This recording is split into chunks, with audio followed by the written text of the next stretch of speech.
데살로니가후서 3장 13절에서 18절 말씀입니다. 형제들아, 너희는 선을 행하다가 낙심하지 말라. 누가 이 편지에 한 우리말을 순종하지 아니하거든 그 사람을 지목하여 사귀지 말고 그로 하여금 부끄럽게 하라. 그러나 원수와 같이 생각하지 말고 형제같이 권면하라. 평강의 주께서 친히 때마다 일마다 너에게 평강을 주시고 주께서 너희 모든 사람과 함께 하시기를 원하노라. 나 바울은 친필로 문안하노니 이는 편지마다 표시로서 이렇게 쓰노라. 우리 주 예수 그리스도의 은혜가 너희 무리에게 있을지어다. 아멘. 할렐루야, 오늘도 좋은 날입니다. 데살로니가후서 3장 13절에서 18절 말씀 묵상입니다. 오늘은 선을 행하되 낙심치 말고 라는 제목으로 말씀을 나누도록 하겠습니다. 데살로니가후서에는 우리가 가슴에 새겨야 할 명언 같은 말씀들이 있습니다. 이전 시간에는 일하기 싫어하거든 먹지도 말게 하라 라는 말씀이 있었습니다.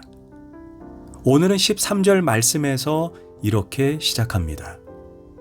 형제들아, 너희는 선을 행하되 낙심하지 말라. 그런데 이 말씀이 얼마나 중요한지 바울은 다른 서신서에서도 반복해서 강조합니다. 갈라디아서 6장 9절에도 선을 행하되 낙심하지 말지니 때가 이름에 거두리라. 또한 고린도전서 15장 58절에서 내 사랑하는 형제들아, 견고하며 흔들리지 말며 항상 주의 일에 더욱 힘쓰는 자들이 되라.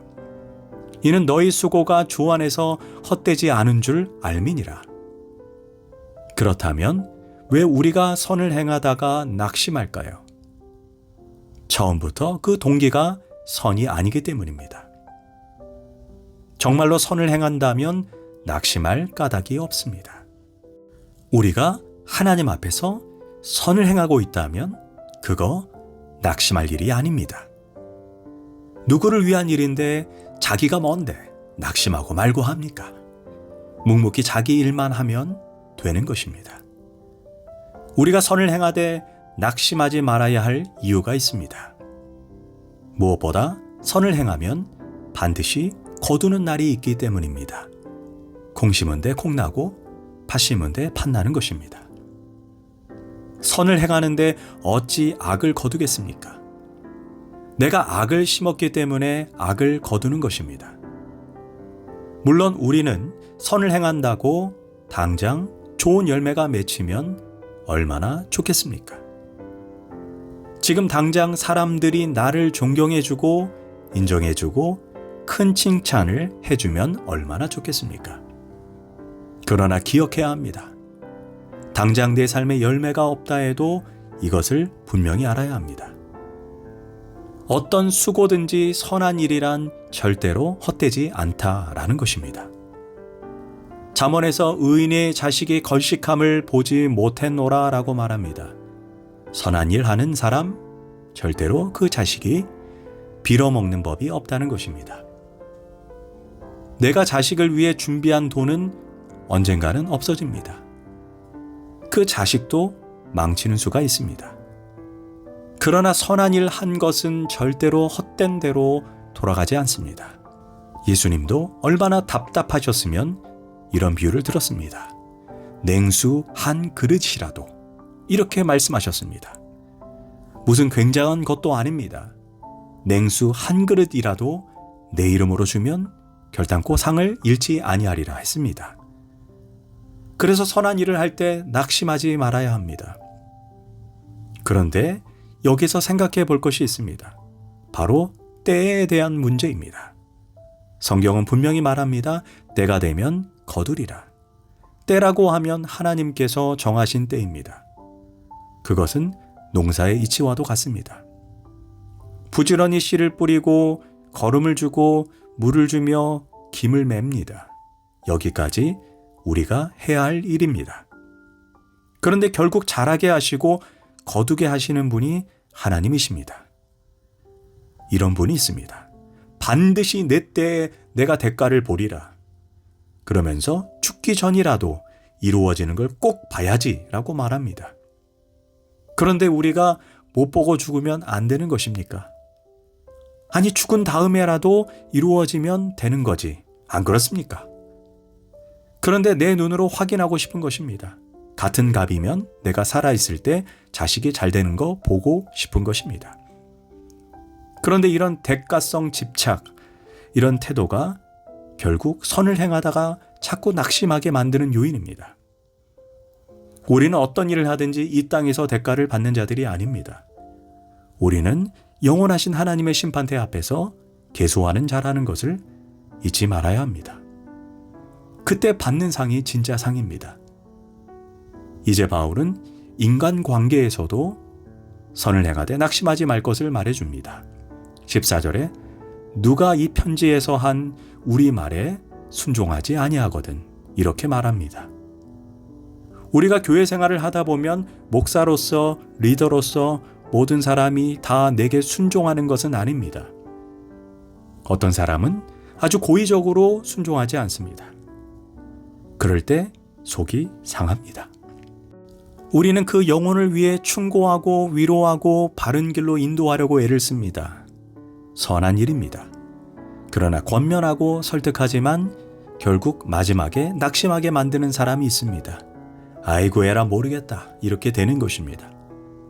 결국은 우리가 하나님의 말씀을 가르치고 위로하고 충고하지만 변화되는 모습도 없고 도리어 힘들게 할 때 그래도 낙심하지 말라는 것입니다. 사실 교인들 전체가 다 선하고 아름답게 믿음 생활 잘해주었으면 좋겠으나 그게 말대로 쉽지는 않습니다. 바울도 14절에서 편지를 보내지만 이 편지를 읽고 그대로 따라 순종하는 사람도 있겠지만 반항하는 사람도 있다는 것을 분명히 알고 있습니다. 이런 점에서 속상한 것입니다. 그럴 때 기억해야 합니다. 어떻게 온 성도가 나를 사랑해 주길 바라는가? 사실 예수님도 못한 것입니다. 예수님도 12제자가 아닙니까? 많지도 않은 12제자 가운데 하나가 가롯 유다입니다. 배신했습니다. 예수님은 가롯 유다를 놓고 3년 동안 목회했습니다. 그렇다면 우리 역시 교회를 하다 보면 배신자가 있을 것이고 불순종하는 사람도 있을 것입니다. 그러나 이것으로 인해 낙심해서는 안 됩니다. 그래서 오늘 본문에서 선을 행하되 낙심하지 말라는 것입니다. 이는 목회자로, 교회 리더로, 직분자로 부름받은 사람이 기억해야 합니다. 그러면 나를 힘들게 하는 사람, 나를 낙심케 하는 사람을 어떻게 해야 할까요? 바울은 14절에서 이렇게 말합니다. 우리의 말을 순종하지 아니하거든 그 사람을 지목하여 사귀지 말고 그로 하여금 부끄럽게 하라. 즉 내 영혼을 위해 그런 자와 계속해서 교제하지 말라는 것입니다. 유명한 교회 성장학자 피터 와그너는 이렇게 말했습니다. 만약 말썽을 부리는 교인이 있거든 기도하고 찾아가서 2번 만나고 그 다음에는 잊어버려라. 우리가 생각할 때 끝없이 찾아가서 또 만나고 또 만나면 풀어질 것 같지만 인간관계는 그렇지 않다는 것입니다. 그러나 내가 할 일을 하고 난 후에 관계가 풀어지지 않는다면 내 영혼을 위해서 그 사람을 내려놓고 잊어버리는 것입니다. 그래서 바울은 14절에서 사귀지 말라, 떠나라, 부끄럽게 하라 라고 말했습니다. 이는 상대하지 말라는 것입니다. 거리를 두라는 것입니다. 돼지에게 더 이상 진주를 던지지 말라는 것입니다.